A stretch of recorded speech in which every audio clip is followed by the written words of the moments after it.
welcome to Rick and Dave's Comic Book Hour. I'm Rick, I'm Dave. and in this video, you're going to mostly hear Dave talk about the 13s because I only have three 13s that I bought of DC's new 52, and that is Supergirl, Jonah Hex, and The Flash. But Dave, as you can tell, has a bigger stack than me. He likes to brag about it, but that's okay. Yeah, well, I have no life, so that's what I spend my money on. You know something? I can't do this video without my shades. That's right. Yeah. We got a trademark, shades and the goofy hat. Yeah. Okay. Plus goofy faces. All right, our first issue of number 13s we're going to look at is Flash. It involves a story where King Grodd invades town, and he's looking for, I screwed this up already. Okay. The Flash is involved in invasion by Grodd, and so Flash and the Rogues make a temporary truce to fight the invading guerrillas, and King Grodd, as he calls himself now, is looking for something, but we haven't quite found out what it is yet. And I thought overall the story was well done, and really been enjoying the art, and the pacing and everything was really well done in that issue too, I thought. So that's the short version of what happened in 13, not to give too much away. I like how the coloring's done too. All the special effects that were done in Photoshop, I think, given the Flash running ability and the lightning effects and everything else are very well done. And sometimes they're overused. I mean, people get carried away with Photoshop. I know how that is. It's a nice little piece of a nice program, and you can really get lost in there. Layer after layer. But anyway, I think the coloring, I like the coloring, I like the effect. I like that Grodd is back. I'm sure I'm hoping this will make another good trade for people to buy. Mm-hmm. So, and of course, I mean, the title isn't all that, original guerrilla warfare, but I guess it'll cover it. And I guess what's written by Francis, how do you spell, what's his name, Manipul, and the artist Brian Buccellato, something like that. You guys can correct us because we're not going to get anything wrong.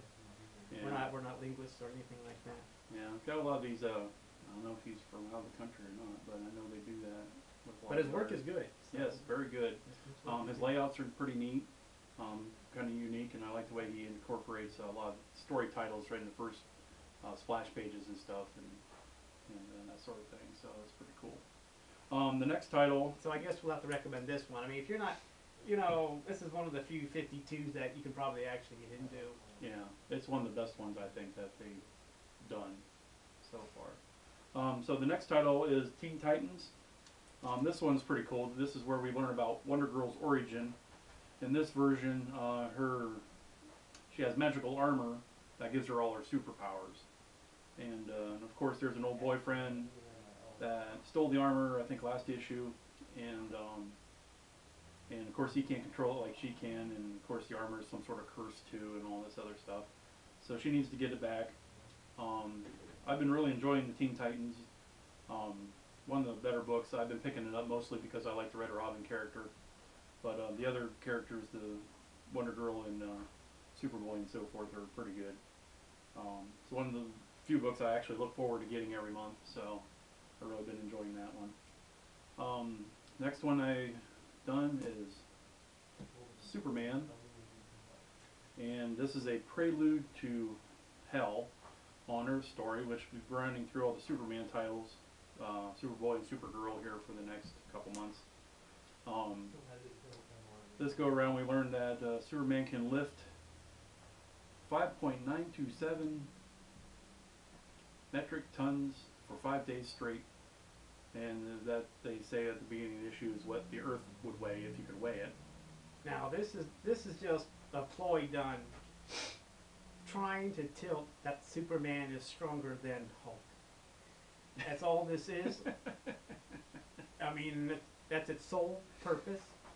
I can't think of any other reason to do this, but good. I applaud you, DC, on sneaking that in. Bravo, yeah. Bravo.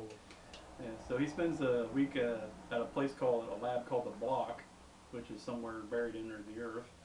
And so he took him a whole week before he even broke a sweat lifting that. So I guess he's pretty strong in this version of the New 52. Let's see. Also in this issue, we see some Clark Kent stuff where he's a roommate of Jimmy Olsen in this 52 version, and they get in an argument, or no, he gets in an argument with his boss at the Daily Planet. So I thought this issue did a pretty good mix of Superman and Clark Kent, and integrating his personal life and the superhero stuff, and so I think the writer's been doing a pretty good job with that. By the way, I just scripted a Hulk story in which he did the equivalent of 5 universes. Okay, not just 5 planets, 5 universes. Go ahead, Dave. The Hulk is pretty damn strong. Yeah, I know. Man, he must be really I pissed. know. But it's in the script, so it's true. Oh, okay. If Rick says it's true, it must be. Next issue, Supergirl. I think Rick also read this one. Yes, I did. So we find Supergirl at her new undersea, what they're calling the Sanctuary, which is her version of the Fortress of Solitude, I guess. Fighting a villain from the past issues. I think it was around 5 or 6 that they introduced this Tycho guy, and of course we thought he was dead, but instead he comes back transformed and has superpowers of his own.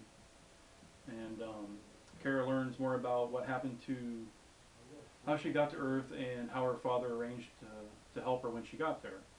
I think the story's been pretty good so far, and I like the tension between Superman and Supergirl. They're not just initially buddies and just because they're family and all that stuff, and how she's trying to deal with living on a foreign planet and kind of being sent there against her will. But so I'm looking forward to where this might go. Well, you gotta figure out where this Tycho guy, what's his whole name? I can't remember his whole name right now. I think it's in there somewhere. But anyway, how he finds the fortress first. Also, he's not, what is he? He's not exactly human anymore after that accident he was in. He has some sort of accident, so now he's some sort of superhuman, translucent looking. And Mike Johnson wrote this, and the guest artist was Sammy Basaya. I think that's how that's pronounced. Anyway. Yeah. But they don't have simple names like Kirby anymore, do they? So it's like, that's fine. These guys are good, though. yeah. No, yeah, nothing. I mean, it's. Yeah, he draws a good Supergirl and so forth. So I guess the thing is, Supergirl's trying to punch him, and he keeps trying to explain to him that he's trying to be her friend, which I don't think that's a bunch of crap. So, but but her fortress, I think you mentioned, is under the ocean, not on a pole. So yeah, I think that's kind of cool. So very deep in the ocean somewhere. So that's a good place to hang out. Nobody bother you. So this is the first appearance of, I think, the new and approved Tycho. So, but I think I like where this is going. I guess what's interesting is that Supergirl is still learning who she is. I mean, I know they've done this sort of thing with previous Supergirls, but right now, we're going along with her journey here, and so far it's a fun journey, I think. Yeah, I've enjoyed it. See, the next issue I have is Justice League 13, and this one introduces the Cheetah. As far as I know, this is her first appearance in the New 52. And the Justice League, by the end of the issue, they take her on, and she pretty much kicks her butt, and which is pretty cool because she's more powerful than I think any other version they had. We learn where she got her powers, and it's from some sort of ritual dagger. And she she purposely cut herself or accidentally cut herself. They didn't clarify that in the story. But then she's possessed by the goddess of the hunt and was transformed into the cheetah. Of course, the person who is the cheetah was one of Wonder Woman's good friends by the name of Barbara. And of course, Wonder Woman feels all responsible for what happened to her. And always think that's interesting how they always make good friends or family or whatever your mortal enemies and best enemies are people.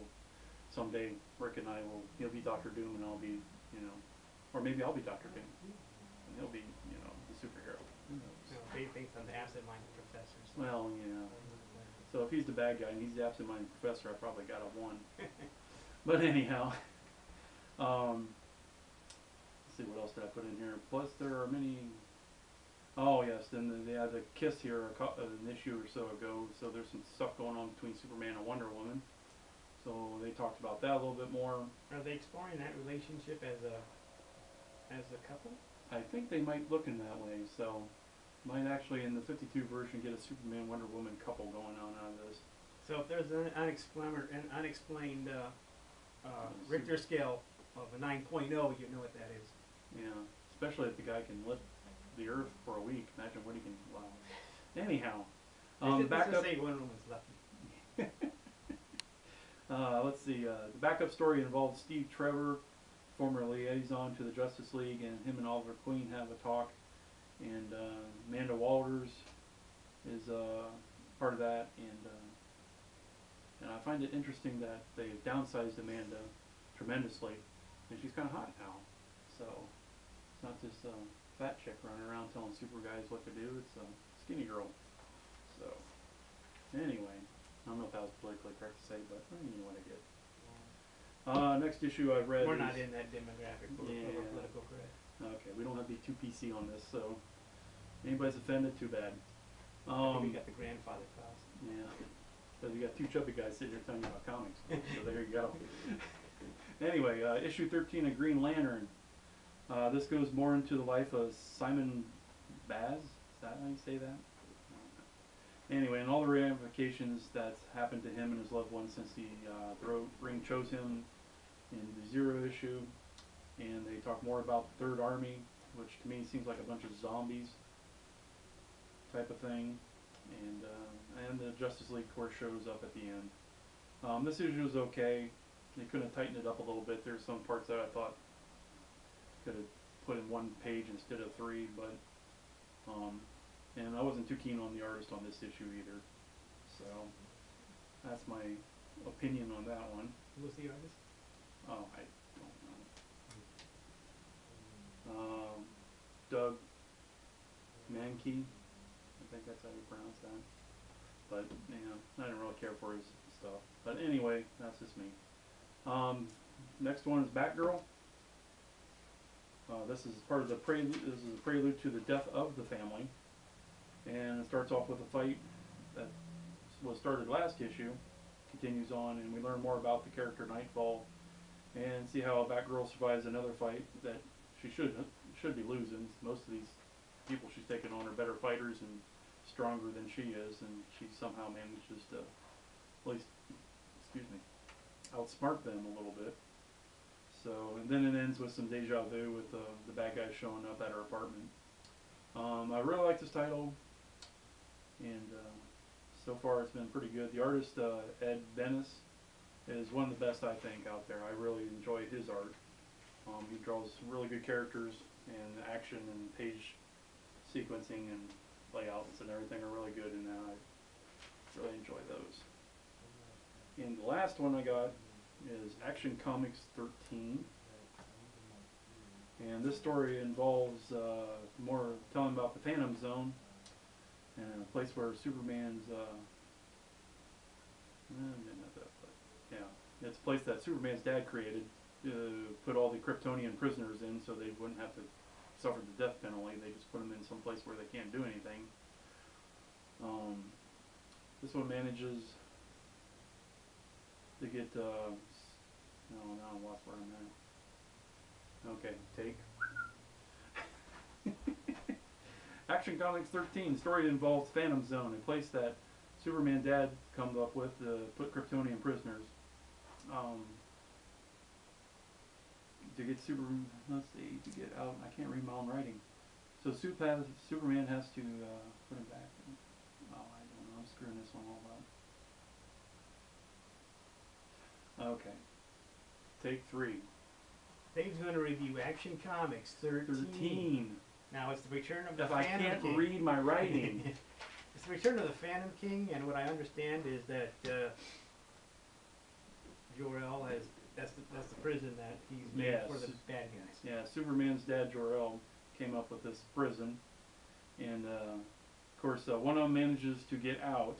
That's what I'm trying to read here, and I can't figure out what I was saying. And of course Superman has to put him back, but he gets sucked in and has to find his way out. And Phantom Stranger Avenger shows up in this issue, Oh yeah. and also it tells about how crypto comes about.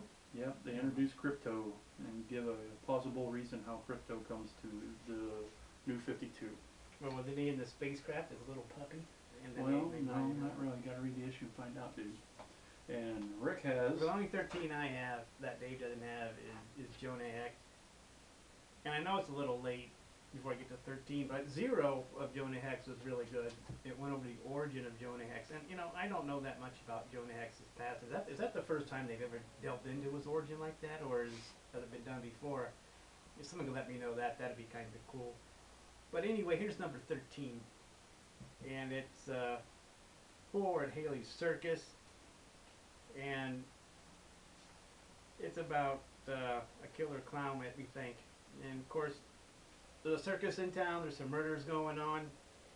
And so Jonah and Dr. Arkham go to the circus to look for suspects, and they meet all kinds of wacky characters, and some mayhem pursues. And so it's, so far we think it's a clown, but there's also could be another reason that's making people kill.